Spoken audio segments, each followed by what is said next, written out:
नमस्कार. सुंदर माझं कोकण आपल्या मराठी यूट्यूब चॅनलमध्ये मी मयूर पाटील तुम्हा सर्वांचं मनपूर्वक स्वागत करतो. तर आपला कोकण प्रांत हा विविध प्रथा आणि परंपरेने नटलेला आहे. त्यातलीच एक पारंपरिक प्रथा किंवा विधी, कृषी आणि धार्मिक विधी म्हणजेच मिरगाची राखण किंवा मृग नक्षत्रातली राखण. अर्थातच मिरग म्हणजेच मृग नक्षत्र. साधारण जूनच्या पहिल्या किंवा दुसऱ्या आठवड्यात मृग नक्षत्राला सुरुवात होते. आपले जे गावाकडचे जे वयस्कर आजी आजोबा आहेत तर ते नक्षत्र आणि वाहन यांची सांगड बांधून साधारण म्हाताऱ्याचा पाऊस, तरण्याचा पाऊस असा पावसाचा अंदाज बांधत असतात. तर साधारण जेव्हा हा मृग नक्षत्र सुरू होतो तर तेव्हा मिरगाची राखण दिली जाते. मिरगाची राखण म्हणजे काय? ह्या मृग नक्षत्रात शेतीचा कालावधी असतो. शेतीचं कालचक्र सुरू होतं आणि शेतीतला जे पिकं आहे किंवा गुरंढोरं, संपत्ती किंवा प्रत्येकाचं आरोग्य हे अबाधित राहावं म्हणून गावातले सगळेजण एकत्र येतात आणि ग्रामदेवता असेल, गिरोबा असेल, वेताळ असेल, भूतमार असेल तर ह्या सर्वांना भक्ष्य आणि नारळ अर्पण करतात आणि त्यांना साकडं घालतात की ह्या सगळ्यांचं तू रक्षण कर आणि आमचा सांभाळ कर. तर त्यालाच अशी मृग नक्षत्रातली राखण असं संबोधलं जातं. तर हा झाला गाव पातळीवरचा विषय. तर कोकणातल्या बहुतांशी घरात ही मृग नक्षत्रातली राखण दिली जाते. मग त्यासाठी भक्ष्य म्हणून एक गावठी कोंबडा किंवा बकरा भक्ष्य म्हणून दिला जातो. त्यासोबत नारळ देखील अर्पण केला जातो. तर ह्या अज्ञात दैवी शक्तीवर विश्वास ठेवून कोकणातले बहुतांशी जे लोक आहेत तर ते मृग नक्षत्रातली राखण देत असतात. तर ती राखण कशा पद्धतीने दिली जाते तर ते आता आपण पाहणार आहोत. कारण आता आपल्या घरात ही राखण दिली जाणार आहे. तर पहिली ती राखण कशा पद्धतीने दिली जाते ते बघूया. तर आमचं देवघर आहे आणि या देवघराच्या समोरच म्हणजे देवाराच्या समोर हे नारळ ठेवलेले आहेत. तर हे नारळ आता इथे घरची मंडळी पूजा करणार सगळ्या नारळांची आणि हे नारळ मग बाहेर नेऊन वेगवेगळ्या ठिकाणी हे फोडणार.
स्वामी कांचारामध्ये महापुरुषा महाराजा वाजवाला बाबा आयावर मोठे जयदासन चटकी माते रवळनाथ वरनाथ चापे मूळ पडले कालकी रामेश्वर महाराज सोमेश्वर महाराज खंडेश्वर महाराज जय बाबा नाथ सालावत प्रमाणे आम्ही राखण देतोय ती मान्य करून दे आणि सर्वांना सुखी ठेव बाबा आजपर्यंत तुम्ही सांभाळता बाबा. ओम नमः शिवाय.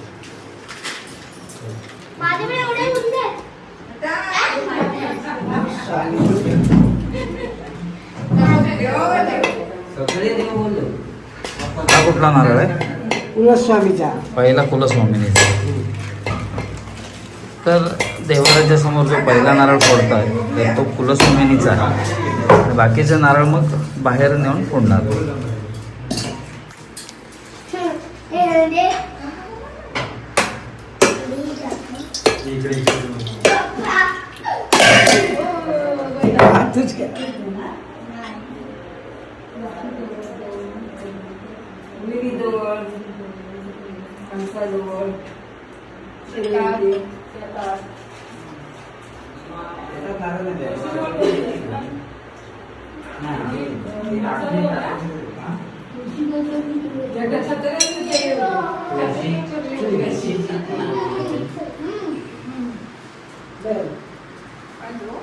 आता मध्ये नाचू नका आपण आता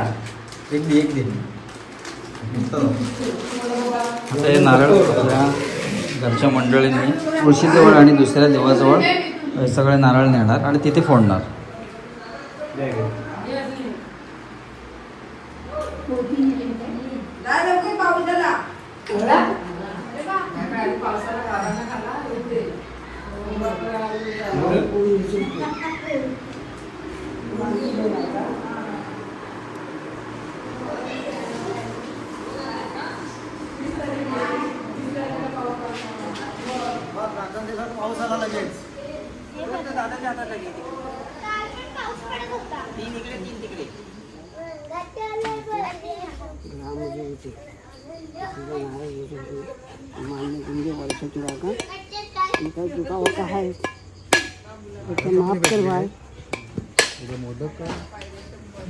तर पहिले तुळशीजवळ नारळ देतात, नारळ फोडतात. तर वेगवेगळ्या देवतांचे नारळ असतात. तुळशी दुकान हे कोणाचे आहेत बाबा नारळ? हा ग्रामदेवता चंडिका आणि तुळशीचा पहिला पहिला दुसरा तुळशीचा, तिसरा चंडिकेचा, नंतर मूळ पांढरे. आता 3 नारळ ना? 3 नारळ. इथं चंडिका, मूळ पांढरे आणि तुळशीचा, चंडिका, ग्रामदेवता आणि मूळ पांढरे. हे 3 आणि आतला कुलस्वामी देवी आणि कुलस्वामीचा पहिला झाला. आणि कुलस्वामीचा. इथे 2 चापेरची देवी आणि तुम्ही कुठली देवी? परचूरची देवी आणि फणसाला बाबा आणि फणसाळा बाबा, असे 3 तिकडे. ठिकाणचा रखवाली असे 3. आमची राखण पोचली वहिनी, आमची राखण पोचली. पाऊस आला, दरवर्षी पाऊस असतो राखणाला.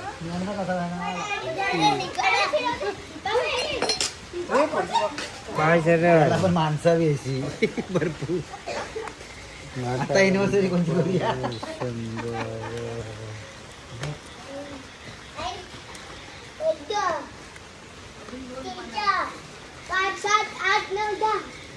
एक बाजूला बाबा आणि तू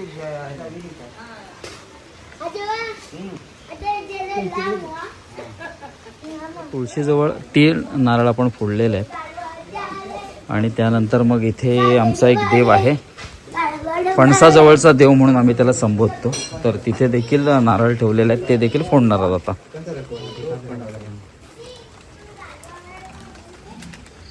तो ठिकाणचा रखवायचा. हे कोणाकोणाचे नारळ आहेत? तो ठिकाणचा रखवायचा. चापेरची देवी, ही परचूरची देवी. परचूरची देवी. चापेरची देवी, परचूरची देवी, आणि ठिकाणचा रखवाली महापुरुष आपला. अरे काकाने सांगितल्याप्रमाणे 3 नारळ आता इथे फोडणार. आणि आमचा हा फणसाजवळचा देव म्हणून आम्हाला पूजतो इथे. ठिकाणचा रखवाली. ठिकाणचा रखवाला.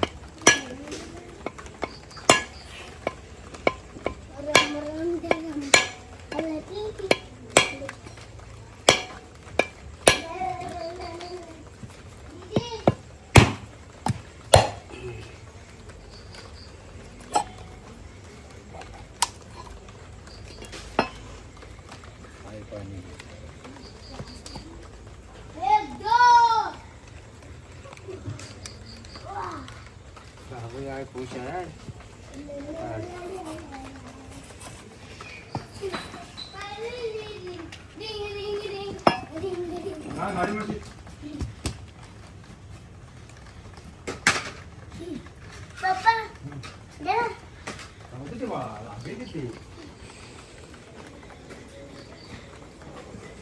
इकडे पहिला मोठा फणस होता.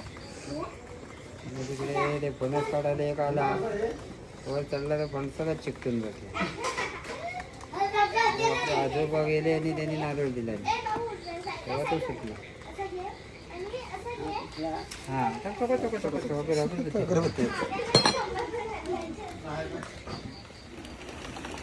तर फणसाजवळचा जो देव आहे तर तिथले नारळ देऊन झालेले आहेत, फोडून झालेले आहेत. आता दुसऱ्या ठिकाणी आपण जाऊया.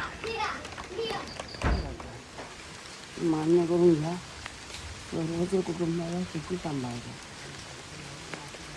हा विहिरीला कोणाला नारळ देतो? विहिरीजवळ देवसरांचा देवस्थान, जलदेवता. जलदेवता. हां तर आता आपण विहिरीजवळ देखील नारळ देतोय. जल आसरा जलदेवता त्यांचा नारळ देतोय.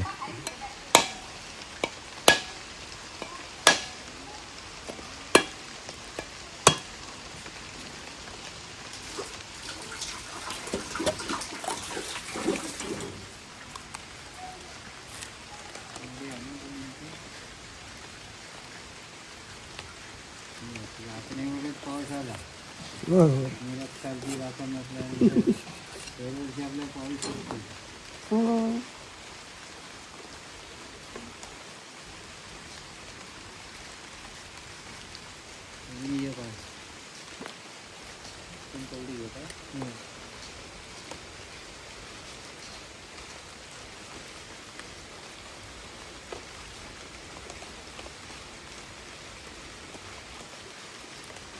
चार दिशेला चार का नारळ ओढवतात बाबा? म्हणजे संपूर्ण देवता झाल्या. सगळ्या देवतांना. त्रिभुवनात पोचत नाही ना, अच्छा, त्या दिवशीला उडायची. चला विहिरीजवळचा देखील नारळ देऊन झालेला आहे. तर आता दुसऱ्या देवाच्या इथे आपण आता जाऊया आणि तो देखील नारळ देऊया.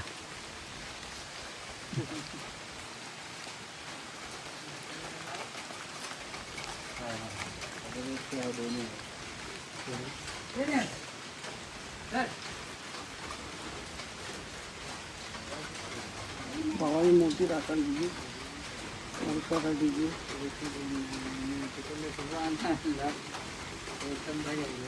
हा कुठल्या देवाजवळचा? हा बाजू आला म्हणून बाजाराला बघा. वालवडिलांनी ते पूजेला आणलं तो तांबे, त्यातला हा देवी आहे. लाल करून सांगा.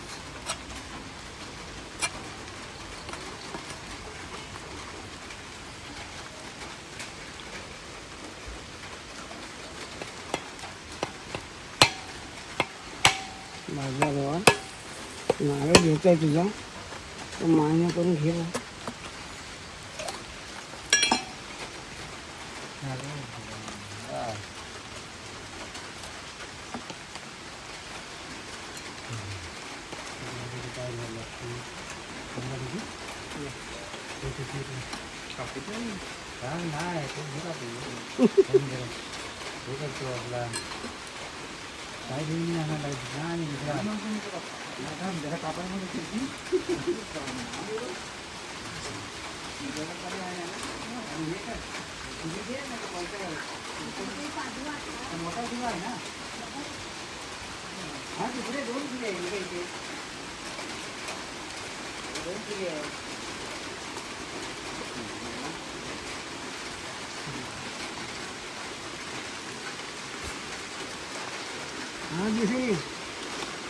तर हे आमचं बाजूवाल्या भावाचं ठिकाण आहे आणि इथे देखील आम्ही नारळ दिलेला आहे.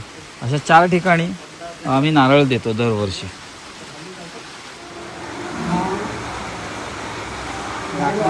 तर राखण्यासाठी जो कोंबडा आणलेला आहे तर तो इथे त्याची हळद पिंजर लावून हळद पिंजर त्याला वाहतात.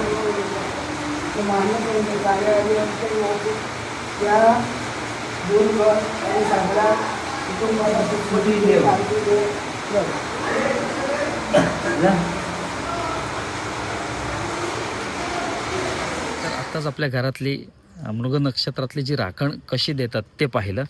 आपल्या घरातील देवाऱ्यासमोर केळीच्या पानात नारळ, त्यावर गंधपुष्प आणि फुलं वाहिली आणि त्यानंतर सगळ्या मंडळींनी त्याची पूजा केली आणि त्यानंतर मग एक नारळ देवासमोर फोडला, त्याचा नैवेद्य तिथे दाखवला आणि त्यानंतर बाकीचे जे नारळ होते तर ते घराबाहेर असलेल्या जिथे देवाचा वास किंवा देवाचं स्थान आहे तिथे घेऊन गेलो. त्यानंतर तिथे देखील फोडले ते आणि त्यानंतर नारळ फोडल्यानंतर नारळ अर्पण केल्यानंतर त्यातलं जे खोबरं काढलं आणि 4 दिशेला ते फेकलं. तिथल्या देवाला साकडं घातलं गेलं की आमच्या सगळ्या कुटुंबाचा म्हणजे इथे वास्तव्य करत असल्या म्हणजे गावात वास्तव्य करत असलेल्या आणि गावाच्या बाहेर देखील वास्तव्य करत असलेल्या आमच्या सगळ्या मंडळींचं तू रक्षण कर असं देवाला साकडं घालण्यात आलं.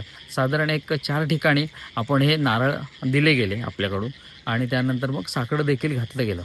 तर कोकणात ही अशी बहुतांशी ठिकाणी मिरगाची राखण दिली जाते किंवा मृग नक्षत्रातली राखण दिली जाते. त्याला भक्ष्य म्हणून साधारण गावठी कोंबडा हा दिला जातो. तर या परंपरेमागे की या प्रथेमागे कोणताही अंधश्रद्धेचा लवलेश नाही. कारण कोणतीही प्रथा त्यामागे एक शास्त्रीय कारण नक्कीच दडलेलं असतं आणि साधारण हे आपण जो गावठी कोंबडा भक्ष्य म्हणून अर्पण करतो तर त्यामागे देखील शास्त्रीय कारण एक दडलेलं असू शकतं. कारण जेव्हा मृग नक्षत्र सुरू होतो, पावसाळा सुरू होतो, तेव्हा ते आजार बळावतात. म्हणजे ताप, सर्दी, खोकला अशा प्रकारचे आजार बळावत असतात. तर यांच्यावर गावठी कोंबड्याचा रस्सा हा रामबाण उपाय असतो. म्हणजे गावठी कोंबड्याचा रस्सा प्यायल्याने ताप, सर्दी, खोकला काही अंशी दूर व्हायला मदत होते. त्यामुळे ह्या सर्व गोष्टींमागे कोणतीही अंधश्रद्धा नाही. तर एक पूर्वापार चालत आलेला हा जो विधी आहे तोच आपण पार पाडत असतो. कारण आपले जे पूर्वज होते त्यांनी काहीतरी दूरदृष्टिकोन ठेवूनच या प्रथा परंपरा सुरू केल्या असाव्यात. कारण नोकरी आणि व्यवसायानिमित्त आपले जे घरातली मंडळी आहेत तर ते मुंबई, पुणे यांसारख्या शहरात स्थायिक झालेले असतात. पण असे जेव्हा हे प्रथा परंपरा आपण संपन्न करत असतो त्यामुळं त्यांची देखील हजेरी प्रार्थनीय असते आणि काही अंशी किंवा काही काळासाठी का होईना आपण एकत्र येतो आणि आपण मग विचारांची देवाणघेवाण होते, सुखदुःखाची देवाणघेवाण होत असते. तर असे हे सण, उत्सव, परंपरा हे आपल्याला एकत्रित बांधून ठेवत असतात. त्यामुळे ह्या प्रथा किंवा परंपरेचं आपण असंच जतन केलं पाहिजे. कारण त्यांचं महत्त्व देखील अनन्यसाधारण आहे. तर मिरगाची किंवा मृग नक्षत्रातली राखण कशी असते किंवा ती कशासाठी दिली जाते, भक्ष्य म्हणून कोंबडा का दिला जातो, तर याचं शास्त्रीय कारण आज आपण जाणून घेतलं. तर आता व्हिडिओमध्ये तात्पुरता निरोप घेतो. भेटूया एका नवीन व्हिडिओत एक नवीन काहीतरी कोण. तोपर्यंत काळजी घ्या.